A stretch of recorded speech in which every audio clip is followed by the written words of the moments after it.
But he's coming. We're gonna have a great show.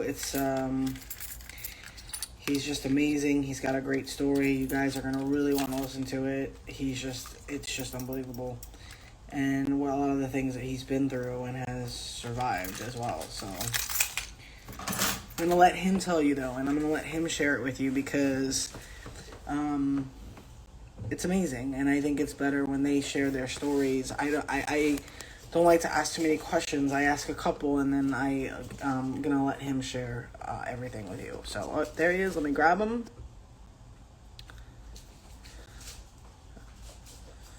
Yeah, TV's on in the background. Hey, How are you? I'm good. It's been a while. How you been? That's pretty good. How are you? Good, good. How was that transition?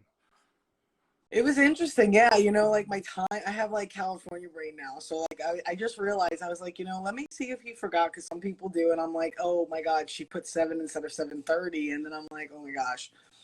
So I don't remember. I don't know if that was me or she just put the wrong time. So I was like, I'm so sorry. I was like, I'm supposed to be sitting here from 7 o'clock, and I'm like, oh, no wonder he's not on. No, that's all good. I mean, to be honest with you, I had gotten 2 last-minute self-tapes. So, and they were like, I literally just finished editing everything. And so when you messaged me, I was 2 minutes done. Like I was just done 2 minutes. And then all of a sudden, boom, you remind me like, oh, snap. So to be honest with you, it did slip my mind because I got caught up. Okay. But the beautiful thing, I'm glad that you did remind me and stuff like that. So it all worked out, Yeah, see? And so it worked out how it was supposed to anyway, because you had to do something, and then, I was all over the place and doing something, and I lost time. You lost time, but it worked out, so it's good. Sure. I don't feel as bad now. Thank you for making me not feel as bad. No, I'm glad to be here. Yeah, but I mean, the first thing I want to do is also, thank you for coming on board. We're grateful and honored to have you as part of the BKO family for such an important cause. And I know that you're passionate about it because in the clubhouse, we've talked about like a lot of these similar stories and, mental health. And we do mental health here too. We talk about mental health. We support, raise awareness.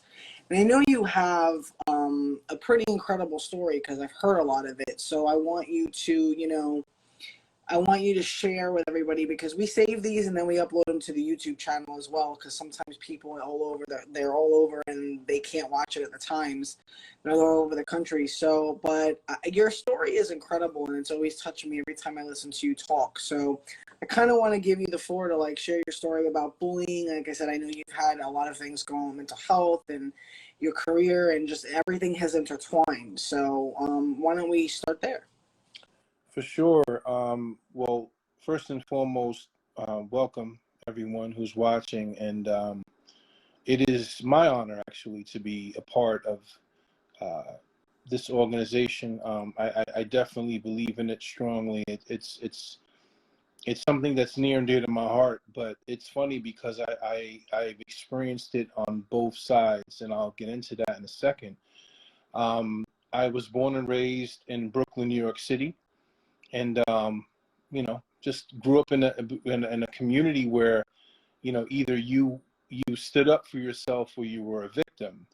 And also on top of that, I was the eldest. I was the oldest in the family. So if I didn't hold my own, my little brothers and sisters would be victims. And that was the kind of mindset where okay, well, if the big brother is not respected, and I mean, that little brother walks around with a chain, that chain's getting snatched, or, the mother's getting robbed. I mean, it was that extreme. So it was a mindset of, I wouldn't say kill or be killed because that was a little extreme. But it was more so of a, you just kind of had to assert yourself and you had to put yourself, put your foot down. And sometimes, you would have to take it to a level where maybe you necessarily wouldn't have, or maybe isn't necessarily your personality, and it's not something that you wanted to do. So with that mindset, I had this way of thinking that really wasn't me.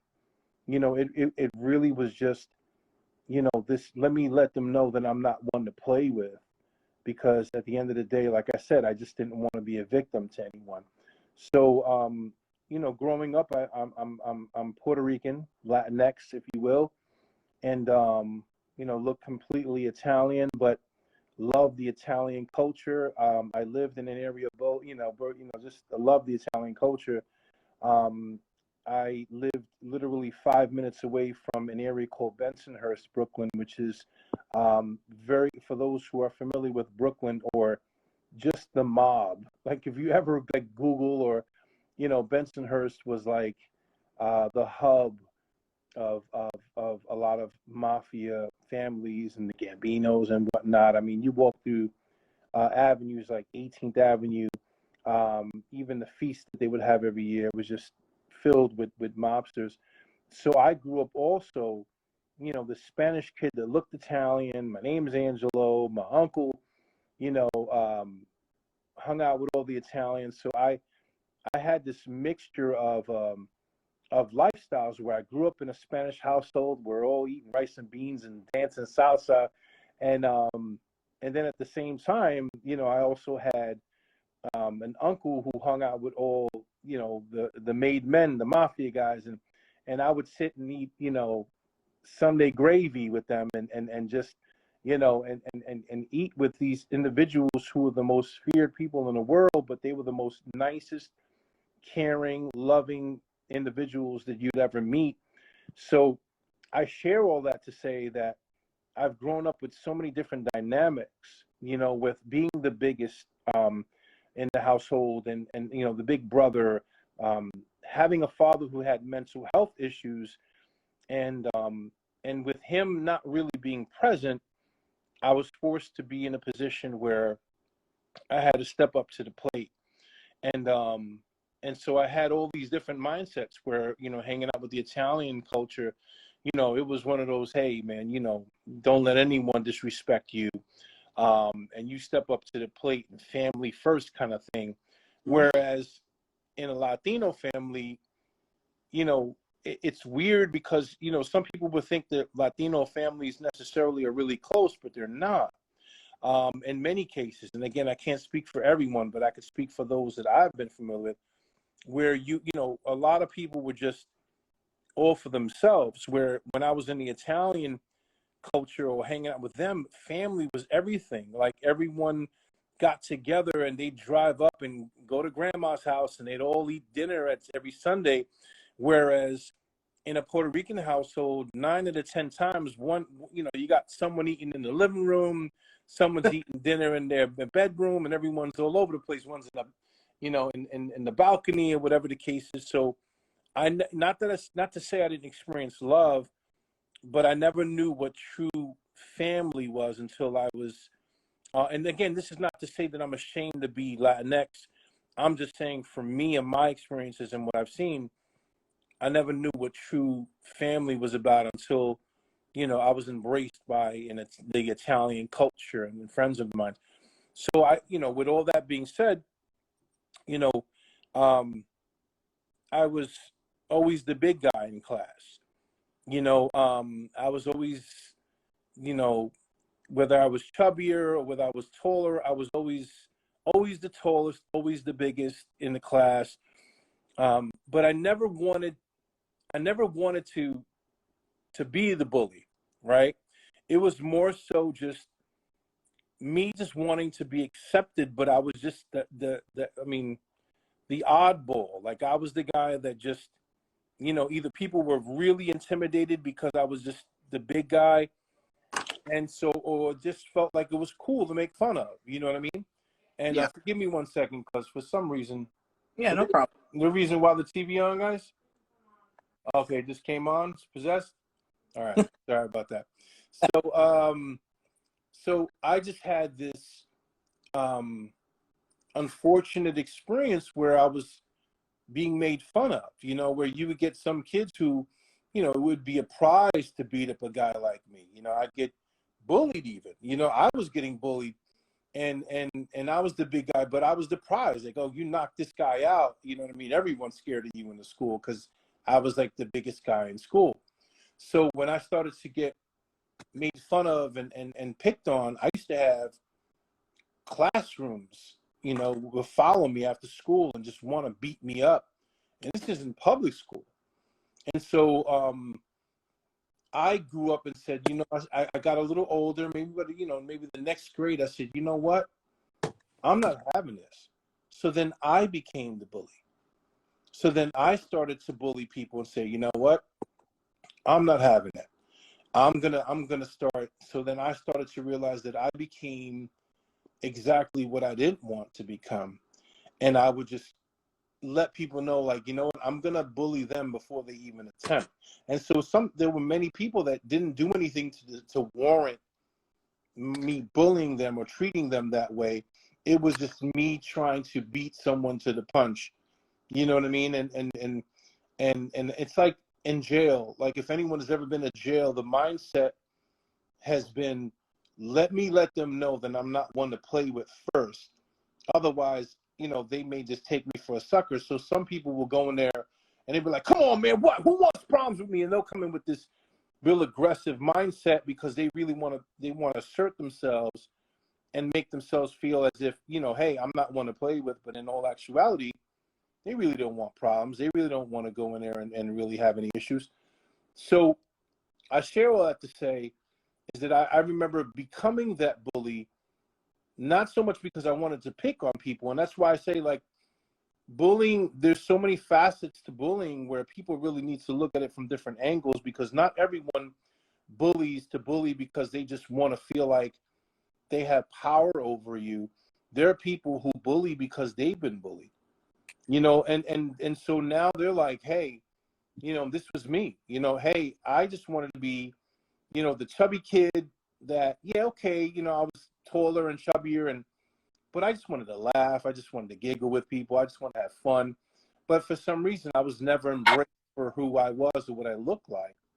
So I was, I was bullied. And you would think that, like, how could he be bullied by these smaller kids? But again, when you got 20, 30 people, coming at you, and they're literally waiting for you after school, and you got 20, 30 people coming, and you got to go in there and fight everybody, and you get your butt kicked, whatever.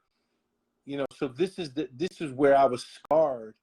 And so as I got older, like I said, I became that bully and realized that I said, man, I'm not doing it because of other people. And there were some who would bully because they just loved power. They just wanted to feel respected. Like, they wanted that respect, and they wanted to feel like they had some sort of influence. And then, there's different reasons why people do what they do, but in the long run, and I'll end it with this, and then we could always jump back in.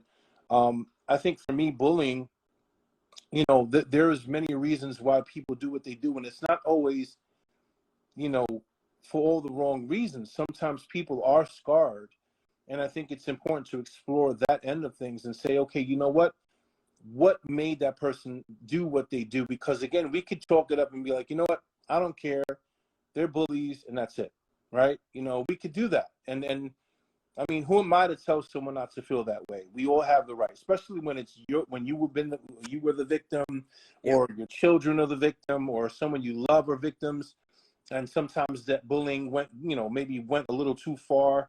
But at the end of the day, if you really, really want to try to find some sort of inner peace, it's always good to at least to try to attempt, if you're able to mentally and emotionally, and have the right support system, to look into it and say, you know what, I would love to try to understand why that person did what they did to me or to other people, or why they do what they do. Because in many cases, there's a lot of layers to it, so. Yeah, absolutely. I mean, I love everything you said, because it's kind of the way I think and we think here. We look into everything. Like, people would sometimes come to us and be like, I'm getting bullied, and think that we were supposed to just jump on sides. And we don't really do that. We like to look into the situation, screenshots, look at the timelines, look at their post. We look into everything. We don't just want to. This is not just about pointing fingers and chastising. We also work with bullies to help them if they want help. I have worked with bullies, and I commend you, and think it's amazing that you were able to. Not everybody is able to come out and say, like, hey, I've done both. I've been bullied, but I've also had a period of time where I felt I was the bully. Mm-hmm. And I think it's great that you can say that out loud, because I mean, it's important for us to recognize when, we've had certain behavior, but we're not doing that anymore. Sure. So I love that. I love that you brought that up, because, and I've had somebody else also bring that up, that she felt in the fashion industry. She's like, I felt at times that, like, am I being bullied the way that I had to act, because the fashion industry is very, I guess, cutthroat, and it's a lot more intense than people think. It's not all glamour. Everybody thinks a lot of the entertainment world is glamour, and it's very much not all the time. But um, so I love that you brought that up. And like I said, we look into everything here. We look at, and a lot of the times I did discover that the person coming to me saying that they were being bullied actually was the bully, or it wasn't really the definition of bullying. And I think it's so important to, like you said, look at each side. It's multifaceted. It's not just one straight definition. That's it. A lot of people think, oh, I had a fight, or I cursed somebody out, or I did this. Oh, it's bullying. It's like, no, coworkers have fights. I said bullying is very distinct behavior, and that's what we like to always talk about and raise awareness. It's not straight cut like that, and it's thrown around incorrectly and inappropriately a lot. And that's one of the things that I like to speak out and fight against as well, is educating people, because so many people just like Google the definition and think, okay, this is bull, and that's just not the way it works. And it's gotten so sophisticated with social media and how horribly worse it's gotten, and even younger kids, like my generation, young people bullied, but they weren't 7 and 8. When you see 7 and 8-year-olds that are taking their lives or trying to, and I see these articles, I'm like, my mouth drops open. I don't even know what to say besides that it's heartbreaking. You're just like, it's babies. How are they, to think that they're thinking in this way is just, we have to do better. But, everything you said, like I said, I completely agree with. And, I love the way that you look at it from every angle, and not just, black and white, and you're looking everywhere. You're looking at the gray, and it's important to do so. I also know that, which is also related to what we do here, because it all incorporates into some form of bullying, hate. You've had, whatever, however much you want to discuss, and, bring up. I know you've had, different struggles, even in your field of entertainment and with mental health, and issues kind of relating to bullying a little bit, but also just the mental health aspect of it. So, I mean, I don't know if you want to talk a little bit about that as well, because I know it's been, when I've listened to you speak, on different platforms, it's been very powerful. I appreciate that. Well, in regards to the mental health aspect of it, I think that also has a huge part to play too, as well, in bullying as well, and why some people do the things that they do. Sometimes their experiences and what they're feeling, it's hard for them to really truly articulate it, and and sometimes the way they react or the way they deal with people is sometimes correlated with the way their mental health and their struggles. But as for me, I grew up in a household with a father who was a former Marine, and he was also an actor. But before he got into acting, he had moved to Miami in '93, and he became an actor. But he was a Marine, but he had all sorts of mental illness that we never knew about. I'm 46 years old, so I grew up where we just thought that that was who he was. That's who he was, and maybe the alcohol got him like that, or he would act that way. So we just chalked it up to where that's his personality. My mother, again, and myself didn't know that he had mental illness till about 9 years ago. You know what I mean? And go figure. Like I said, I'm 46 years old, so in my late 30s, I found out my mom was married to a man. He had bipolar disease, he had PTSD, he had uh, depression, he had even psychotic episodes. There was so much he was dealing with. So I grew up so traumatized because I'm living with someone who I never really knew I didn't know what he was dealing with. I'm just seeing these fluctuations of these attitudes and these personalities and the reactions to certain things that really didn't warrant that. You know what I mean? It just like, why did he respond that way? He didn't call for that. You know what I mean? Like, if it's like somebody bumps into you accidentally, and then all of a sudden you just like punch him in the face, like no questions asked. You're like, dude, and people look at you like I just bumped into you but accidentally, and you just decked him. Like, what? So there was things. So as I got older, I'm grateful for the fact that I didn't necessarily inherit any of his struggles with mental health, but I did start to experience anxiety and panic and basically when I was about 31, so I dare say 15 years ago, and I've noticed that it affected me tremendously, where even the medication that I was taking, certain side effects would cause you to be irritable and cause you to be sometimes a little more aggressive than you would like to be. So when you really think about this industry and how it kind of ties into like first ADs or just people who, if you're an actor or someone in the business for the most part, you see a lot of personalities, even wranglers, people that are on set, there's personalities. There are people who will come off as bullies. And you know what? They kind of are. You know what I mean? They kind of are, because some people know, especially like what I've experienced when I first started acting as an extra. I was like just happy to be on set, and you're brand new, and you don't know the difference. You don't know you can't use the footage. You don't care. You're getting a few bucks. You're on a set, and maybe Adam Sandler is in the film, and you don't get to really, but you're excited.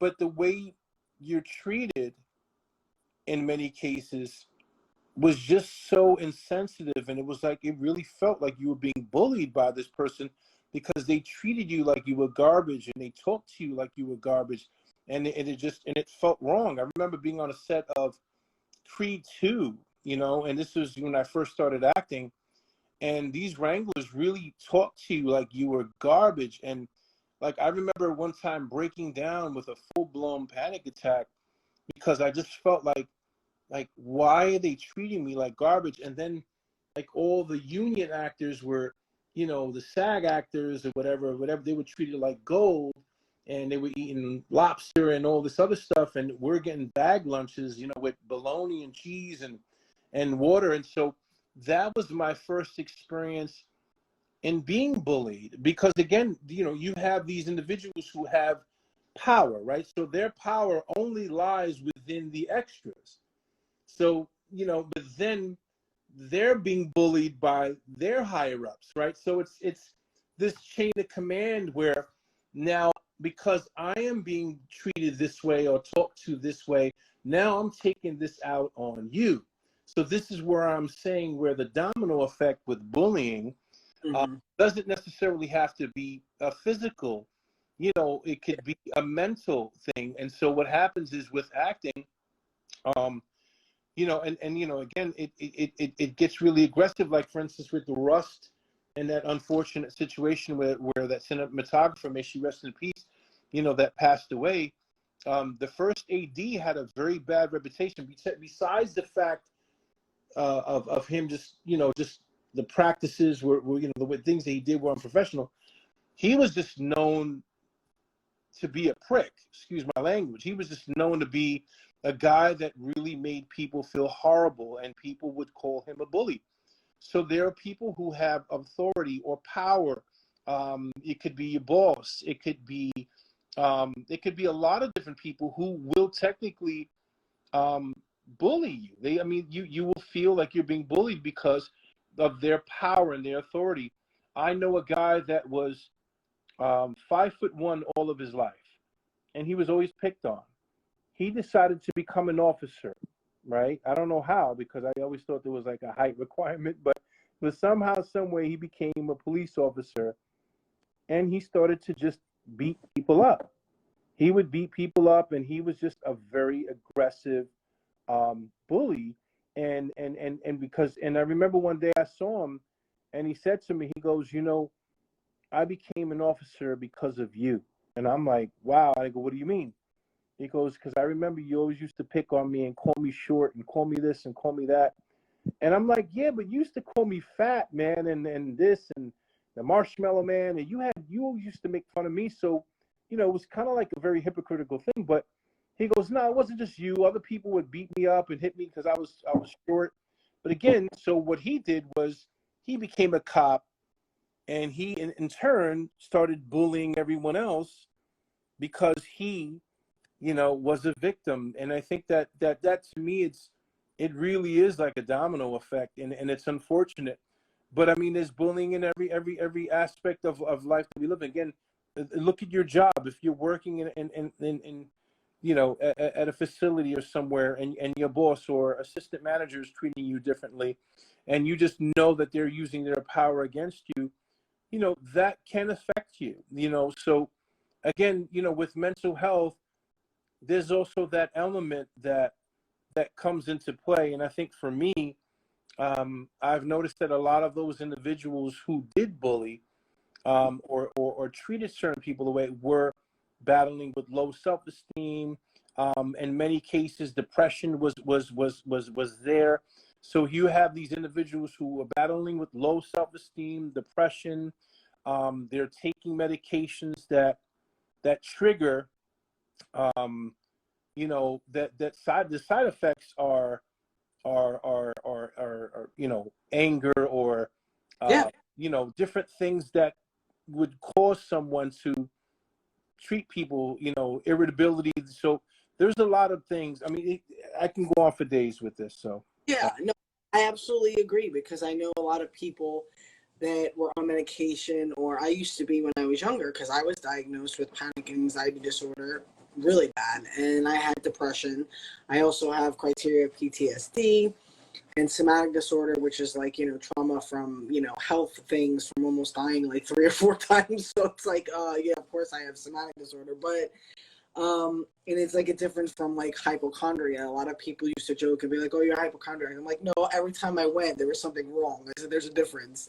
Um, but people throw things around jokingly, and like, when it's not malicious, it's like all fun and games. But sometimes, because of when I was in the abusive situations and they used to say that, it's kind of a trigger for me when people use that word, and I'm like, please, I hate that word, because for some people it might maybe be true. I'm not going to speak for everybody. For me, it's not. It's not like I'm sitting around going, oh my God, I got to go to 20 doctors a day. So, I kind of would get a little defensive with it. And it's true, I remember being on those medications, and you're kind of out of it. You're in la la land. You do get irritable very quickly, more so than you do. Your concentration is not the same. You're kind of, and a lot of people always felt zombie-like. And it's why I took myself off of them. And I stayed on just something for anxiety, because the anxiety is so bad that, like, I was like, I don't think I could forego that. Yeah. So, and I used to have, suicidal ideation, and there was just so many traumatic things that I had been through, and from a kid, that, even though I had faith and I had this and that, and I in my head, I was like, I would never do that. It was still there. And for a kid and a teenager, and then even into my 20s, and, I come from some, I'm going to be 43. So we're kind of probably from similar generations, maybe, I don't know, sometimes they're just like a year apart, split, depending on the age. But I come from an Italian family. It was like, rub dirt in it, move on, it's fine. You don't have anxiety. You don't need therapy. It's for crazy people. Right. Everything would go work out. It's fine. And a lot of the things you said is true. It's very much about family, even when they don't like each other, because they'll just all the family will be together, but they'll be yelling and screaming at each other, and then they'll be fine. And then it's like, it's very much about family, but it's like weird. I mean, what I'm saying, being around it. And it's funny you were talking about the mob and all that, because and I think a lot of people don't realize it, but even in Harlem back years ago, it was a lot of Italians, and a lot of they used to walk around, and they in the neighborhood, own the neighborhood, and they did this and that. You know what I'm talking about. But Brooklyn was one of them too. But so was Harlem years and years ago, and I don't think a lot of people know that. It's just it's very hard to grow up, with those type of things going on in those cultures, because to them it's just like, yeah, don't let this get disrespected. But there's also this issue now that if you don't, like, if you defend yourself or you say something or you open your mouth or you're strong, and especially for women, you know, a strong woman or people that don't take shit per se, or you say something back, or, you know, you clap back, it's like all of a sudden they're looking at the bully as the victim, and you as like, oh my god, you expose them. And it's like, I'm sorry, isn't that where we're supposed to be doing to get bullying down, not just letting them, yay, hey, go, let's just go do and say whatever you want. And that's the problem with society. They have it kind of backwards, which is why a lot of these kids are taking their lives in schools, and schools don't do anything, because they're kind of making the victim the bully and the bully the victim, and backwards. I have an answer. I have an answer for that, and I'm glad you mentioned that. And it's something that I've noticed that I've struggled with. What happens is, you ever found yourself in a situation where you knew that you were right, right? You knew that you were right. I just want to read this one comment because it was a pretty long one. So I want to be said. I work for a narcissist and I suffer with depression, and I haven't been on meds for years. And working for this type of person is bad for my mental health. And I work for a drug treatment center. Definitely wanna, yeah, man, work for that. So yeah, I mean, it's tough, because then when you also being the fact that you work for a treatment center, you got all this, you know, there's so much stuff that you in that we can unravel in that. But I want to tackle that in a second. Yeah. But I just wanted to acknowledge you, Crystal, and for that as well. And we got Donald and everyone else. And but no, to tackle what you had shared, like most people, if they've ever been in a situation where they knew that they were in the clear, that they knew that they were right, sometimes our approach would be so over the top or aggressive that it would kind of just take away from what the other party did, right? So say for instance, a great example, say my wife was just really, really, really, really wrong. That she did something really wrong, and got me upset. I told her that I needed this shirt, you know, dry clean, because I got to go on set and I need this done. And she's like, yeah, I'm going to take care of it, and doesn't do it. Remind you, it's a big deal. And all of a sudden, you know, I got to leave in a half hour, and it's, you know, it's a 20-minute drive and it's traffic. And I get mad and I just flip out, because again, I'm thinking, oh my God, this is a huge moment. And I just wig out and just really snap. The kids will look at me, and everyone will look at me and say, wow, you know, Dad, you're such a horrible person. Not realizing that Mom did something spiteful. And again, I'm just pulling up a scenario out of that. I mean, there's so many other scenarios, but not knowing that Mom, you know, did it spitefully because she just wanted to get back at me because we had an argument earlier. So now she was wrong, but all of that goes away.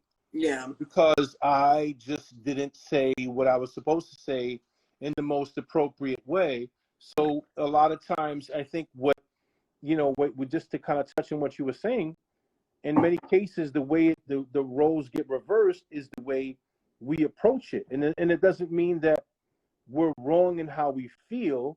It's that we instead get judged on the emotional approach that we take sometimes, because, you know, you don't know how frustrated that person may be, or, you know, like they may, how enough is enough they may have been, you know. And so now they're like, you know what, I'm done. So they're responding, you know, in ways that some of us may not understand. So this is why it's tough when you get into those situations, because again, you know, it's like we can't take away from that negative, that the wrong that person did, but we also will get, you know, it'll be turned around on us and be used against us. Okay, well, you know what? Yeah, they slapped you in the face, and yeah, they spit on you, but you didn't have to call them, you know, you didn't have to call them black, or you didn't have to call them spick or guinea, or you didn't have to call them, you know, this or whatever. You didn't have to say this, or you didn't have to scream, or you didn't have to, you know, break their bike or something like that, or whatever. So it always becomes something like, you shouldn't have done that.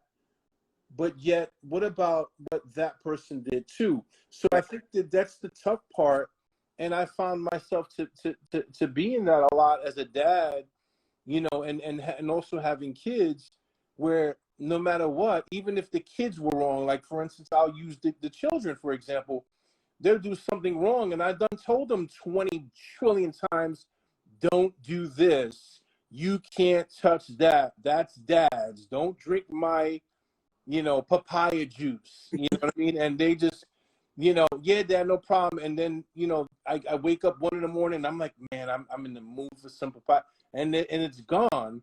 And then I wake up in the morning after I done told them 20 trillion times, I'm the bad guy because I snap and flip out.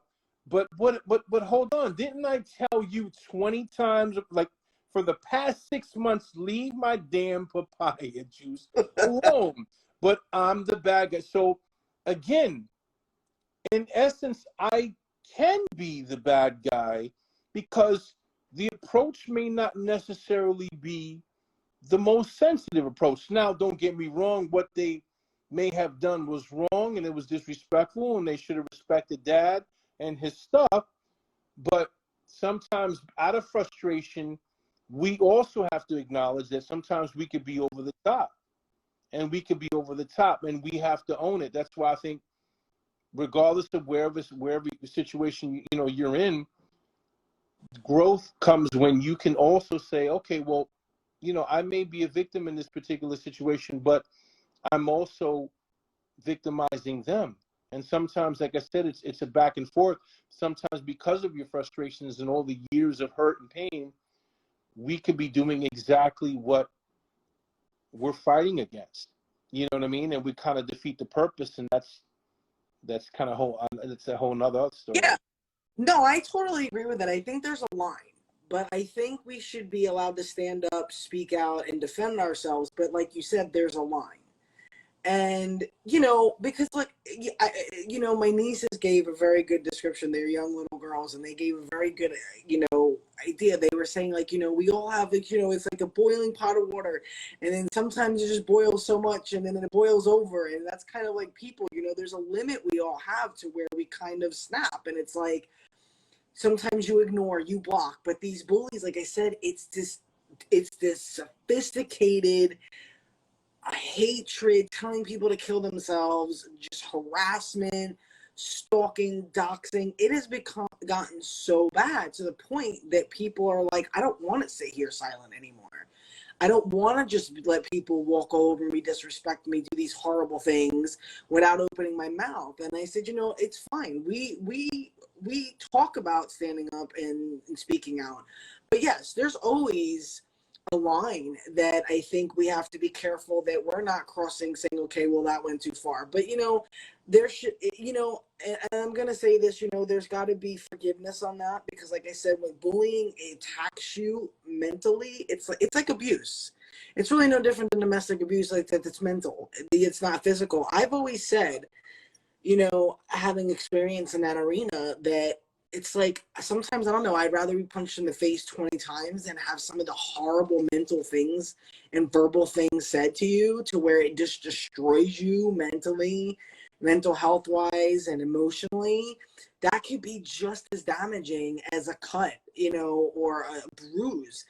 Because you are getting bruised and battered. You're just getting it bruised and battered in your mind and inside and in your soul, and you feel that. And I've always said, you know, I think it's just as bad, or it just on a different level of, you know, you never want to say things are the same, because physical is horrible, you know, physical bullying or abuse. But I'm just saying, like, I don't think people realize the mental capacity it takes to deal with the stuff that goes on now, like cancel culture, mob culture, and even offline. So I definitely absolutely agree that there's a line. I just think that if we don't start doing more actively, like on opening our mouths and, you know, standing up more and trying to deal with them and maybe try to talk to them, because I have talked some down, and some just are full of anger or hate and they just don't care. But I do. I still think sometimes, like I've seen people sometimes go a little overboard, but I still think, you know what? We're all human beings, and that's gonna happen when you're just constantly getting beaten down by bullies on a But regular. here's the thing. I definitely am all for people speaking out. So that's for sure. You know, it never. I hate to see people suffer in silence. You know, that's something that I'm not for. You know, if you're a victim and you're going through something, definitely don't suffer in silence and wait till it's too late. There are people, like this organization and just people like us here that care. Um, I just feel that the same way you say, sometimes people just, enough is enough, and it's hard, and they want to speak out. And I think that's the hardest part about subjects like these, especially with bullying, that there's so many dynamics, there's so many levels to why people do what they do. Mhm. And I just see too many people, like you say, cancel culture and other things. I see, when you think about it in the grand scheme of things, you know, if we want to help make a difference with bullying, we also have to have people, because there's two different sides. There's those who just love to victimize, and they just for some reason just get off on breaking people down, and it makes them feel bigger. It makes them feel strong. They're just twisted like that, right? But then there are people and evil like that. But then there are people, like I said, from a mental health standpoint, just from just the way they grew up. Again, bullies. A lot of bullies that I've seen growing up were bullies that were beat up by their stepdads or their dads and their moms. And so, if we really want to look at it from all angles, it doesn't take away, and I'm never ever going to take away from someone who suffers and goes through what they go through. I just want us to be able to make sure that we don't just become a culture that just focuses on the wrongs that people do and just say, you know what, that person's wrong, and that's that. Because again, it's understandable, and I'm not here to. I would be insensitive, like I said earlier, to say that someone doesn't have the right to be upset, and I can't tell no one how to speak, how to talk, how to say. All I'm saying is that the same way we say, hey, this person had enough, we also, if we want to deal with the root, we have to understand why these people do what they do. Because I hear a lot of people say, well, I don't care if that's what they did, or if somebody did something wrong or killed someone and they had mental health issues, I don't care, they did that, and they're bullies and they're evil, and we want to make this excuse and yada yada yada. My cousin had mental health issues, and he was a bully, right? He beat people up everywhere he went, but he had paranoid schizophrenia. Yeah. He was just, I mean, never should have been out, never should have been in the streets. We begged the city of New York to keep him in a facility. But the point is that he was, in essence, bullying people every single day for years and just beating people up. And what happens? He wound up getting killed on a New York train car, and he was shot to death by two undercover officers. And unfortunately, my cousin had a gun. His name was Peter Jordan. People can Google it. It's in the newspaper. And, they made him seem like he was this crazy, because he was half black and half Puerto Rican, but he looked more black. Like the cops were heroes, and one retired because he got grazed, and he made it seem like he was half dead. And, they got what they wanted out of the situation, and, they milked it a little bit. But at the end of the day, my cousin was shot dead and he was killed, but he should have never been in the streets. Now, all the victims that he bullied, they can just say, hey, you know what? I don't give a damn what mental health issues he had.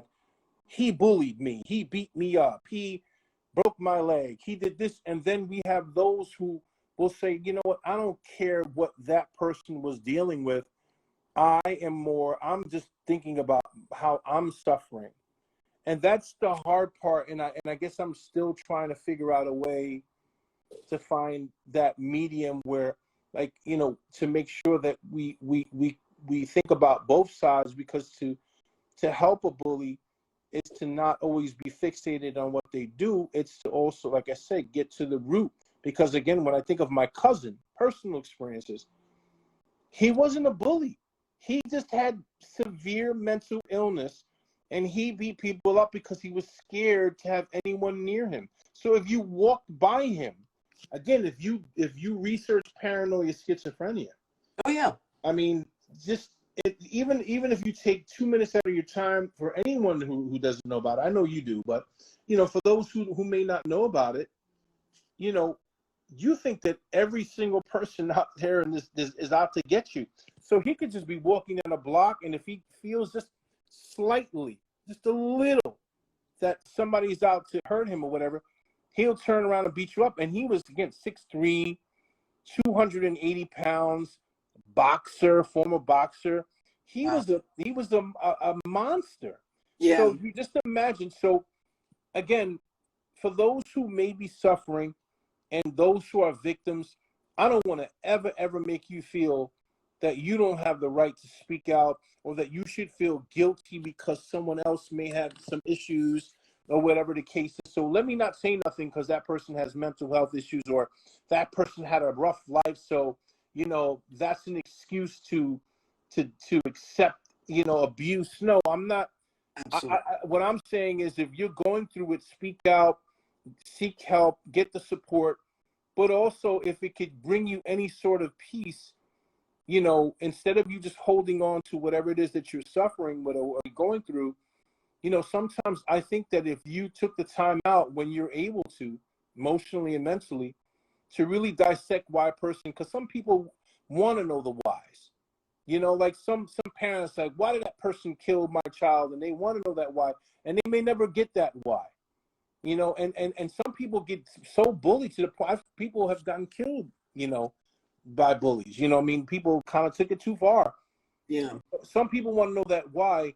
I think when you are prepared or ready to know what that why is, that why sometimes may be something that may give you peace, or a little bit of it, or maybe give you some sort of closure to say, hey, look, it still may not take away completely the hurt and the pain and what I'm dealing with right now, but at least gives me a better understanding as to why. And again, so it's really a touchy subject, but there's a lot of layers to it. And I think that having an organization like this that looks at all of those angles is very helpful, and it's important, because again, we could point fingers, we can he's the bad guy, he's the boogeyman, he's the wrong one. And you know what, again, I get it, but my cousin was a victim. We begged and pleaded. The government said he was an adult. We can't force him. But again, so he, in essence, got killed for no reason. But again, all the people that suffered, is it safe to say that they were really truly bullied by him, or that they were a victim of his? I argue and dare say no, because again, he wasn't mentally coherent to know what he was doing. Right. Now that situation is, knowing what you're doing and mentally knowing that you definitely are bullying, and right. I'm not doing it, and yeah, there's a big difference there. And again, and not saying every situation is the same, but what I'm saying is that a lot of people who have been victims of bullies, you would tend to see. And again, I'm not trying to make excuses for anyone, because again, you can be a victim of something, but you also have the opportunity to either stay there, live there, or grow from it, get help, and say, hey, I know that this happened. Like, I was a victim of sexual abuse. I was sexually abused at 8 years old. I was abused by my stepdad. He beat me up. Since I was a little kid, I was always called fat. I mean, I went through so much. I can live there. I can stay there. So we also, those of us who've been victims, have an opportunity to live there and stay there and just kind of just wallow in that. And woe is me, feel bad for me. I've been through this, I've been through that. Or we could say, you know what? Yeah, okay, it happened and it sucked, but I'm going to do something about it.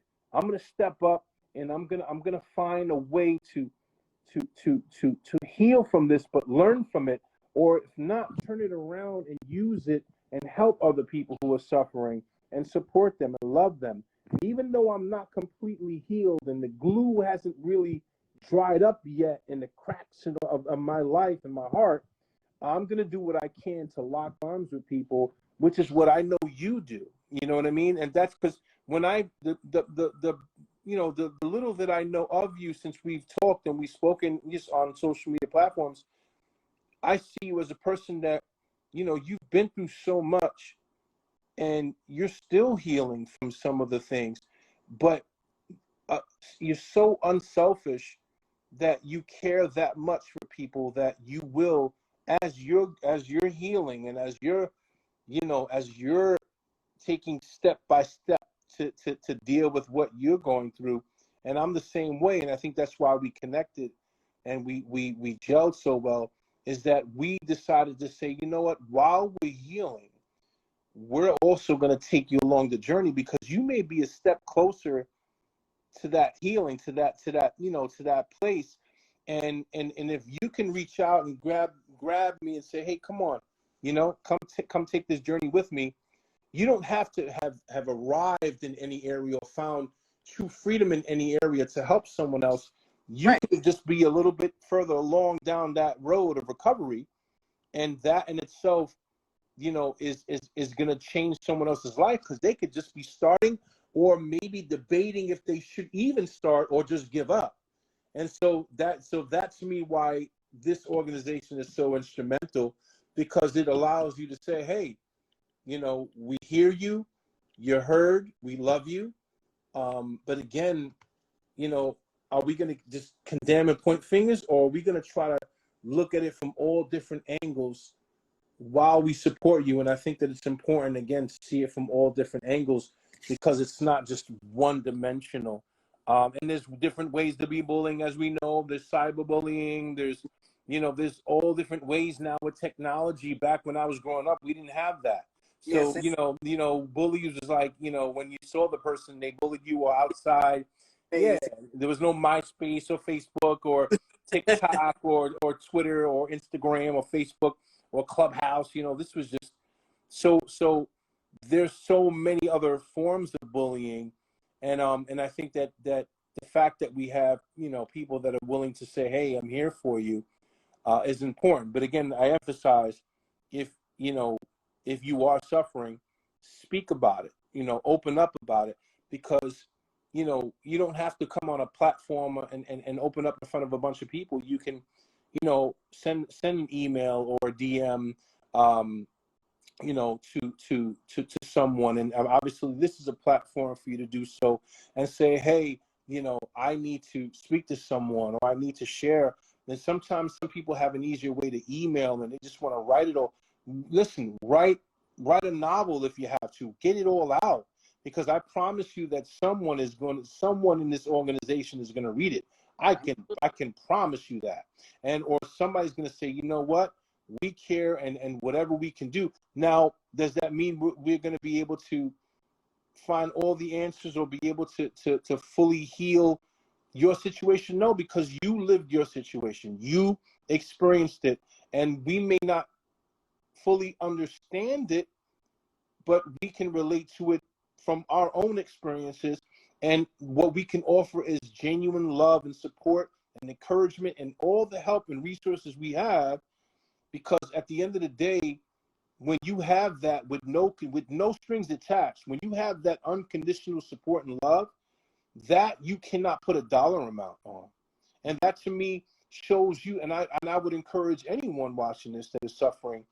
And then if you're the bully, realize that although people may have called you out, or although you may have, realized for some time, because many bullies know that they bully, they know it. You know what I mean? Sometimes they know it, and most of the cases they do, and realize that you can change. And although you may have hurt people, but as long as you still have breath in your lungs, you have an opportunity to turn things around and be an advocate and change and say, you know what, I once was, just like I shared when I first started talking. I once was, but I elaborated as to why I was, and I also elaborated as to why how I healed. I was able to heal from those wounds, and in turn, now I'm here, locking arms, with an amazing, organization that is designed to help people who are suffering. So if you're out there and you know that you've been bullying or people, again, you're not an animal, or you're not evil. We're not here to put you down. We would love to help you as well, because again, this is not just for the victim, it's for those who may be bullying too, and going through it. And you know what, whatever you went through, we want to hear about it too, because maybe there's something that we can talk to you about and help you heal, so that you in turn won't hurt anybody else, because many of you don't want to. Sometimes you're a victim of circumstance. Sometimes you're, again, those situations I mentioned before. So again, I'd like to help both ends, because I realize that there's so, again, like I can emphasize, there's so many layers to it. So yeah, like I said, obviously I'm on this, this committee or organization, if you will, because of the passion that I have. But let me tell you something, I love you guys, whoever's listening. I know it sounds very generic and cheesy to say I love you, like you guys don't even know me. I love because I was born to love. I was born to love people and to support. And I think that when you realize that people love you, I don't benefit. This is not a paid gig. I'm not on here. She didn't send me a cash app like, here, Angelo, here's $50. Can you go on it? No, I'm here because I choose to give my time and to say, and whatever outlets and opportunities that I can and resources, to say, hey, I love you. Look, I got a wife, I got kids, I have a career, I have a movie company, that I'm starting to try to build up. I have things that I can just be like, man, I don't got time for that. But when you have people who love you, take advantage of these. Take advantage of these moments. Take advantage of these opportunities, because let me tell you, you can sit home and wallow in self-pity and go through it. And you know what? No one's going to take away from your pain. But man, when you got people who love you and don't want nothing from you but just your trust, this is where you look out, and there's very few people that you can trust. And when you have people who've been through it, who've experienced it, you are in good hands with Allstate, man. And so for me, I implore you, whichever side of the fence you're on, whether you're the bully or been the bully or felt guilty because you were, and you just haven't really found a peace, reach out. If you are suffering or your family is suffering, reach out and just know that whatever it is that you're going through, you don't have to go through it alone, because again, everyone is out there trying to help and give motivational speeches, but there are very few people that actually have true experience in some areas. They may be book smart. When they say, some people say, oh, I can't hire you because you don't have experience. You don't have on the job experience, right? So you may have some certificates. There's a lot of people out there with certificates, but there's very few people. Exactly. They may have a lot of certificates, but there's very few people who have actual experience, like hands-on, knowledge and experience. And I think that this is what this organization is all about, are people who are like, you know what, hey, we have experience, real life experience. And so that's kind of what I had to share.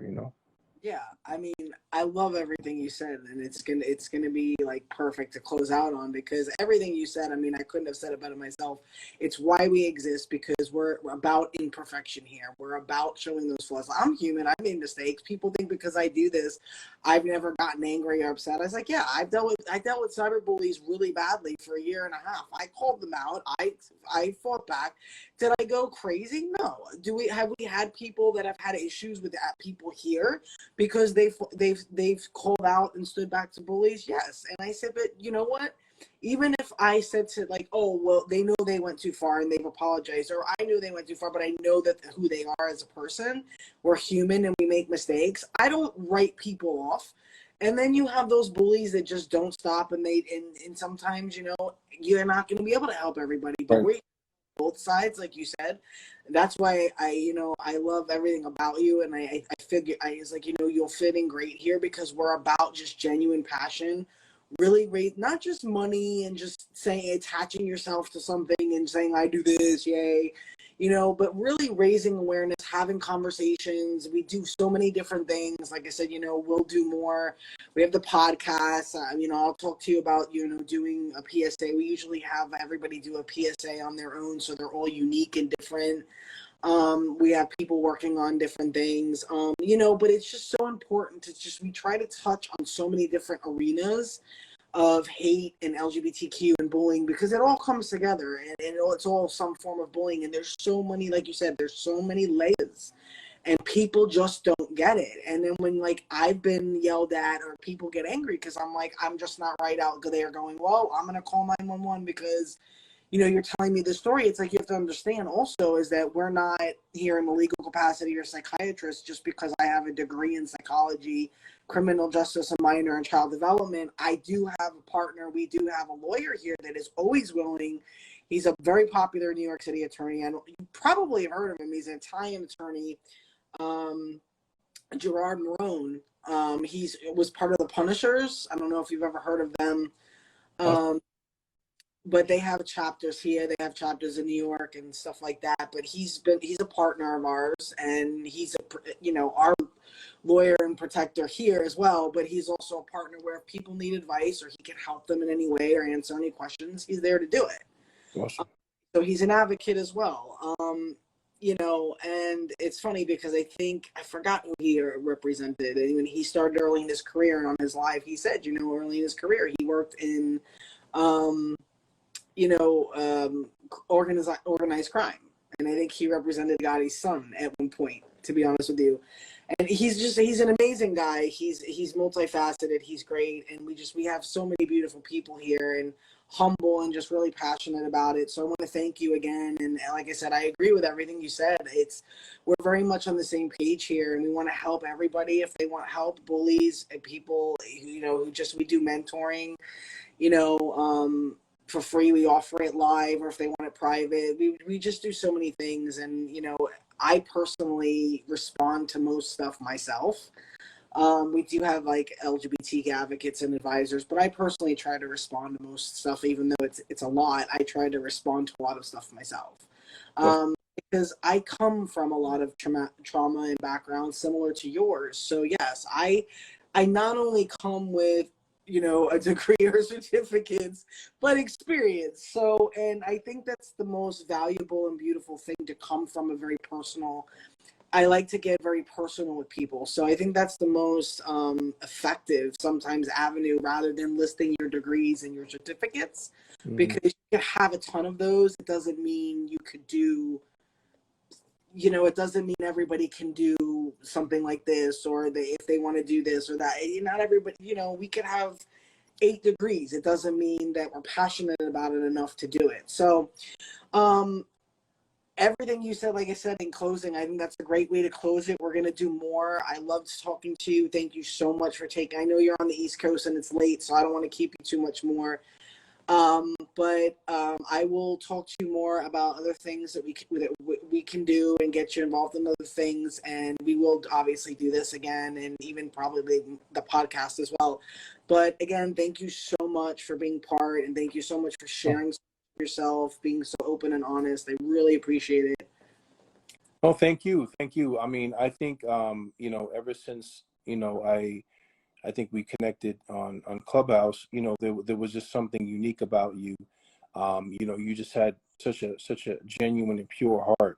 And what was so awesome, when you reached out to me, you know, was the fact that, you know, that you thought of me, that you know, that the conversations that we had, and and Clubhouse, and the times when we would just speak to people and just kind of pour into people, you know, Yeah. those moments that were very pure and very organic and very just real, that you know, you didn't forget that, you know what I mean? And to know that I was somebody that you thought of, brought me great honor. You know, it was an honor for me to be a part of something so special like this, because like I said, you know, there, you know, we can easily just, you know, turn the switch off and just ignore, you know, a lot of these things that we're called to do.